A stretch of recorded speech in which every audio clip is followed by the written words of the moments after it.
Olá, bem-vindo ao canal Direito ao Ponto, onde o conteúdo vai direto ao ponto. E hoje abordaremos o tema Câmara dos Deputados, a Câmara dos Deputados e quais são as suas atribuições. Então, antes de ver o vídeo, deixe seu like, se inscreva no canal, compartilhe e vamos direto ao ponto. Compete privativamente à Câmara dos Deputados autorizar por 2/3 de seus membros a instauração do processo contra o presidente e o vice-presidente da República e os ministros de estados. Então essa é a primeira competência da Câmara dos Deputados. A segunda é proceder à tomada de contas do presidente da República, quando não apresentadas ao Congresso Nacional dentro de 60 dias após a abertura da sessão legislativa. A terceira atribuição é elaborar o seu regimento interno. E a quarta,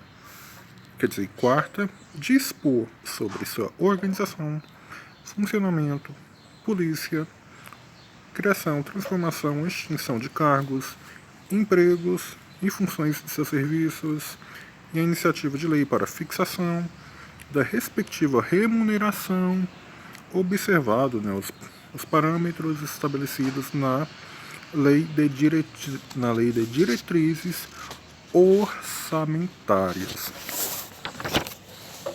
E o último aspecto é eleger membros do Conselho da República. Então, só retomando, compete privativamente à Câmara dos Deputados, a Câmara dos Deputados, que é autorizar por 2/3 de seus membros a instauração de processo contra o presidente da República e o vice-presidente e os ministros de estados.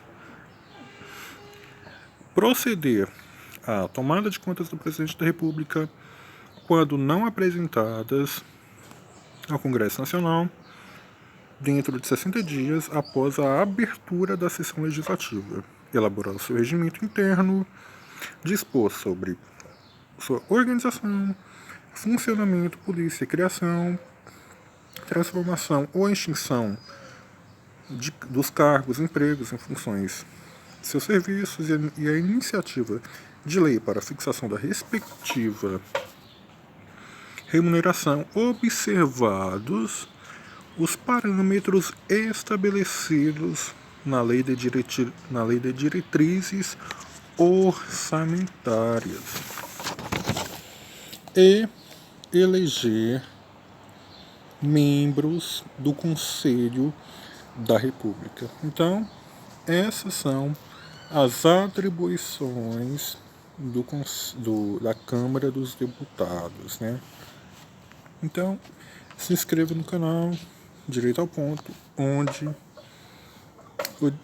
o conteúdo jurídico, onde o conteúdo vai direto ao ponto. Não se esqueça de deixar o seu like. Até a próxima.